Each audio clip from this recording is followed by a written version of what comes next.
Assalamualaikum warahmatullahi wabarakatuh. Oke, teman-teman, di sini kita sedikit belajar dulu soal basic dari logika komponen di Grasshopper, mungkin buat yang masih pemula. Jadi, intinya tutorial ini cuma ngebahas sedikit tentang intro, tentang awal dari penggunaan Grasshopper. Sisanya bisa kita coba bahas di lain kali, atau kita coba lihat-lihat di tutorial yang lain. Oke. Jadi Grasshopper itu seperti ini. Jadi kita buka Rhino, terus kita klik di command bar-nya ini, kita klik Grasshopper, nanti kita enter, nanti kita muncul kayak gini. Nah, ada dua cara untuk munculin si objek-objeknya. Antara pakai yang ini, misalkan ini, ya, parametric, math, sets, vector, curve, misalnya. Ini banyak banget nih. Dan ini banyak plugin di sini, aku udah pakai plugin. Ini Parakit, misal, Abi Radiance, ini dari Ladybug, ada dari Dragonfly, dan sebagainya. Untuk yang biasa, sebenarnya bisa kita double klik. Kita misalkan mau buat sesuatu kayak box. Nah, ini box ada box yang dia cuma sekedar box, ada box yang dia box misalkan center box. Jadi pertama penting kita klik display. Di sini harus draw full names biar kelihatan ininya, full name-nya dan input outputnya. Di sini kalau misalkan di Grasshopper itu kita ada dua komponen nih, biasanya ya yang basic-basic.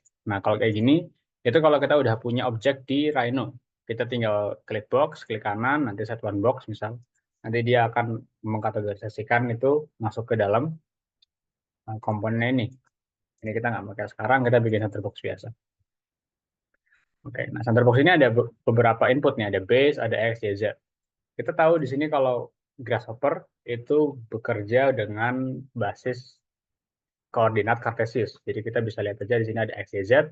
Ini adalah koordinat eh, besaran ya sebenarnya, value untuk di sumbu x, sumbu y, dan sumbu z. Base ini adalah untuk pusatnya. Jadi tengah-tengah dari si box ini, centernya dia di arah mana gitu. Jadi kan 00 ya base-nya. Nah, world x, x, y berarti kita di tengah-tengah sini. Kalau misalkan box-nya kita taruh angka misalkan 200. Kita bisa masukin nih ke x, nah, ya jadi panjang.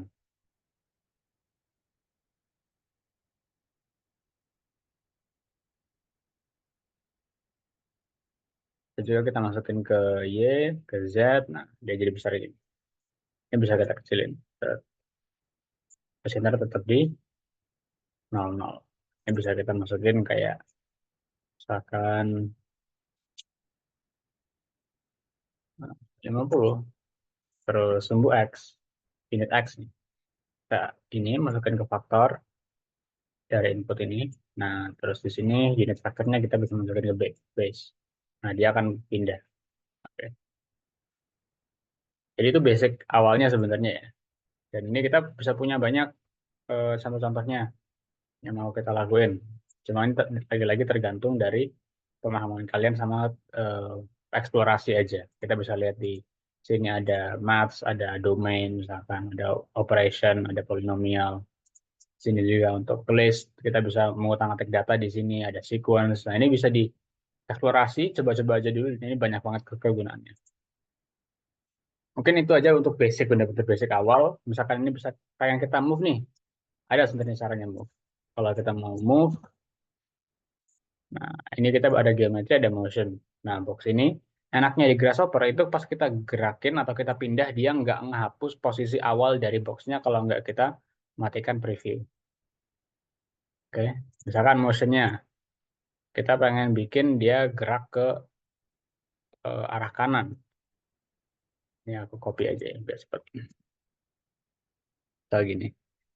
Mau ke arah kanan dari sumbu X, ya kan, secara paralel, 100 unitnya, kita masukkan ke motion, box kita masukkan geometri. Maka dia akan pindah dari tengah sini secara linear ke arah kanan dari sumbu X 100 unit. Unitnya ini bisa kalian atur, mau milimeter, mau sentimeter, gitu bebas. Dan ini basisnya untuk bergerak, istilahnya, mengubah-ubah seperti itu. Oke, mungkin yang lainnya bisa dieksplor aja dulu. Di sini kita bisa main-main juga untuk pakai yang lain. Kayak, oh ini pengen bikin curve ya. Ini udah aku matikan dulu. Nah, akan aku pengen bikin populasi. Aku bisa bikin dia square atau bisa bikin rectangle. Rectangle-nya ada X, Y, plane. Plane itu sama kayak base ya. Radius misal.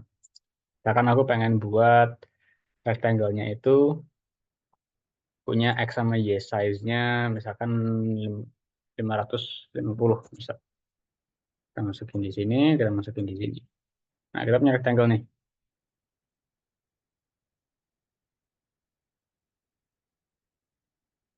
Nah, ini kita tinggal masukin boundary surface. Nah, kita masukin rectangle-nya ke edges. Nah, boundary surface ini kita bisa membuat eh, permukaan dari keliling. Ini kan kita buat rectangle cuma keliling ya, kan kita nggak punya luas di sini. Jadi kalau misalkan kita masukkan ke boundary surface, kita punya surface. Nah, dari surface ini kita bisa bikin populasi pakai populate geometry misalnya. Nah, ini ada count, 100, points, seeds. Kita masukin geometri, nanti dia munculnya 100 poin di sini. Kita bisa ubah countnya, misalkan kita pengen 25 aja gitu. Masukin ke count, maka dia akan berkurang jadi 25. Dan kita bisa masukin si box ini, kita hapus dulu sininya, dengan base-nya yang kita ambil dari population sini. Jadi, sebenarnya agak muter ya. Nah, ini salah satu cara untuk merandomize. Nanti kalau seed-nya bisa kita ubah-ubahkan jadi K2 atau berapa. Nah, kita bisa ubah-ubah. Mau seberapa random gitu kan. Points ini untuk pusatnya, kalau mau dipakai. Oke, mungkin itu dulu sedikit intro. Kalau misalkan mau dimanipulasi si box juga bisa, misalkan kan. Ini 40, mau diambil dia tuh tingginya 60 misal, mungkin ke Z. Nah, dia lebih tinggi jadi.